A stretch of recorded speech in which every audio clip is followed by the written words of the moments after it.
Jam menunjukkan 3 lewat, dan di jam inilah malam biasanya tidak benar-benar tidur. Jika kamu mendengar cerita ini sendirian, aku sarankan jangan menoleh. Selamat datang di jam 3. Lewat tempat cerita mulai berani muncul saat malam mulai bercerita. Aku pindah ke rumah itu tanpa banyak berpikir karena harganya murah dan lingkungannya sepi. Pemilik lamanya hanya berpesan satu hal, kalau malam jangan buka pintu belakang. Saat itu aku menganggapnya hanya kepercayaan orang lama.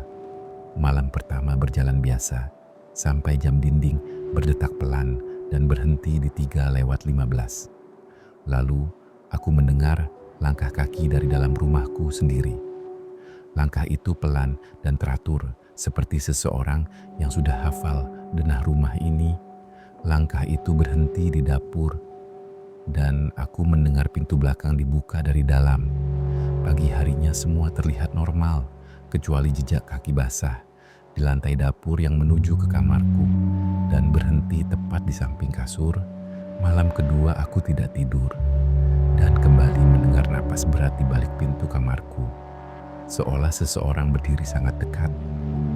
Keesokan harinya, tetangga hanya berkata, rumah itu tidak pernah kosong.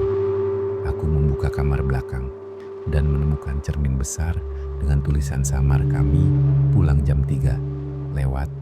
Malam itu aku tidak mengunci pintu kamar. Jam kembali menunjukkan 3 lewat.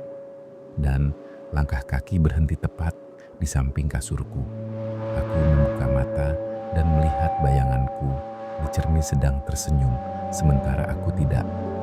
Jika suatu malam kamu terbangun tepat jam 3 lewat dan mendengar langkah di rumahmu, mungkin itu bukan maling atau angin. Mungkin itu penghuni lama yang memastikan kamu sudah pulang. Karena di jam 3 lewat cerita tidak pernah benar-benar selesai. Aku terbangun di ruang tamu dengan jam dinding yang masih berhenti di 3:15. Seolah waktu menolak bergerak. Ponselku mati lampu, tak bisa dinyalakan. Dan rumah itu terasa lebih tua dari malam sebelumnya. Dindingnya mengelupas, lantainya lembab, dan udara terasa berat, seperti ada yang mengawasi dari setiap sudut.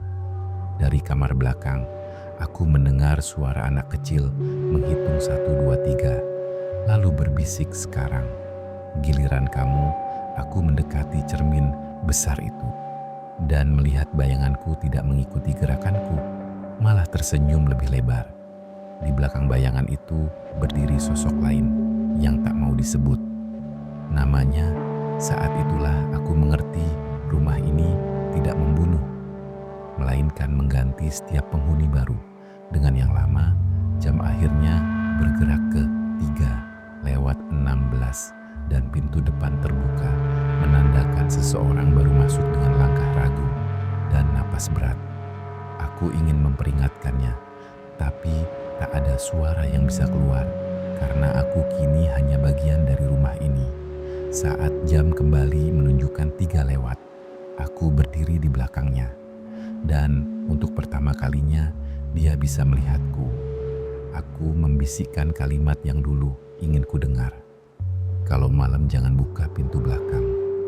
Karena di jam 3 lewat selalu ada yang tinggal setelah yang lain pergi, dan rumah itu tidak pernah benar-benar kosong. Sejak malam itu aku tidak lagi merasa sendiri meski rumah tampak kosong. Karena setiap sudut menyimpan bayangan yang tidak mau bergerak. Jam masih berhenti di 3 lewat. Seolah waktu hanya berfungsi untuk mengingatkan, bukan berjalan. Aku melihat penghuni lama muncul satu persatu di pantulan kaca. Mereka tidak berbicara, hanya menatap seperti menunggu. Aku melakukan kesalahan setiap kali seseorang baru mendekat ke rumah ini. Suara mereka sudah lebih dulu terdengar di dinding. Seakan rumah mengenali langkahnya, aku mencoba keluar lewat pintu depan.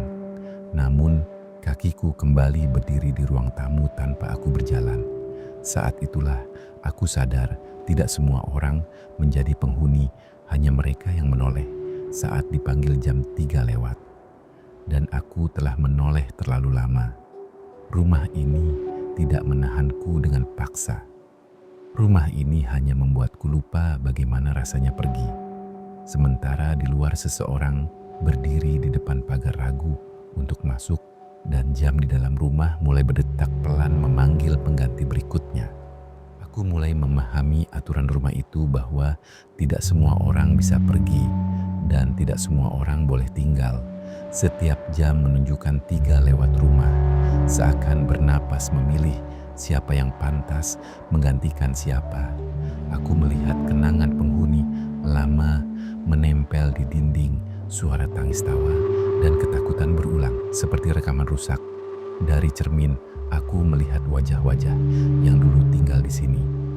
Mereka berdiri, diam menunggu giliran untuk dilupakan.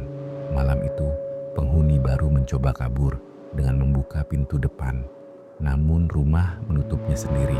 Lampu mati, jam berhenti, dan suara anak kecil kembali menghitung pelan.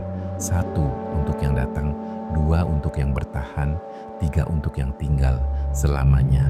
Aku sadar rumah ini tidak jahat, rumah ini hanya lapar.